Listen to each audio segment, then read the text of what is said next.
ఎన్ని గంటలకు వచ్చినారు పొద్దున? 7 గంటలకు వచ్చి మధ్యాహ్నం పోయేదేనా ఫ్రెండ్స్? డైలీ మార్నింగ్ 7 గంటలకు వస్తారంట, మధ్యాహ్నం 12 గంటలకు పోతారంట. 10 కేజీల దాకా చేపలు తీసుకుపోతారంట ఫ్రెండ్స్. ప్రైవేట్ ఇప్పుడు కొన్ని పట్టినారు, షాంపుల్ మీకు చూపిస్తాను.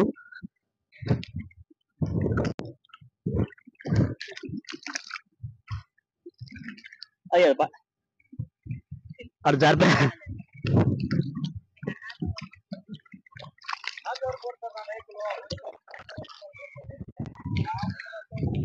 అదే ఫ్రెండ్స్ ఫ్రెష్ చేప చూడండి, ఇంకా బతికే ఉంది. ప్రజెంట్ అయితే చిన్న చిన్న చేపలు పడినాయి, 5-6 కేజీల దాకా పడతాయంట చేపలు. అన్ని దీంట్లోకి వేసినారు.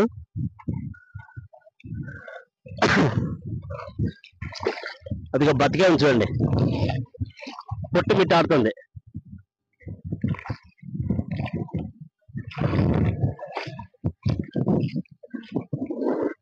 అన్ని దీంట్లోకి వేస్తున్నారు చేపలన్నీ పట్టినవన్నీ.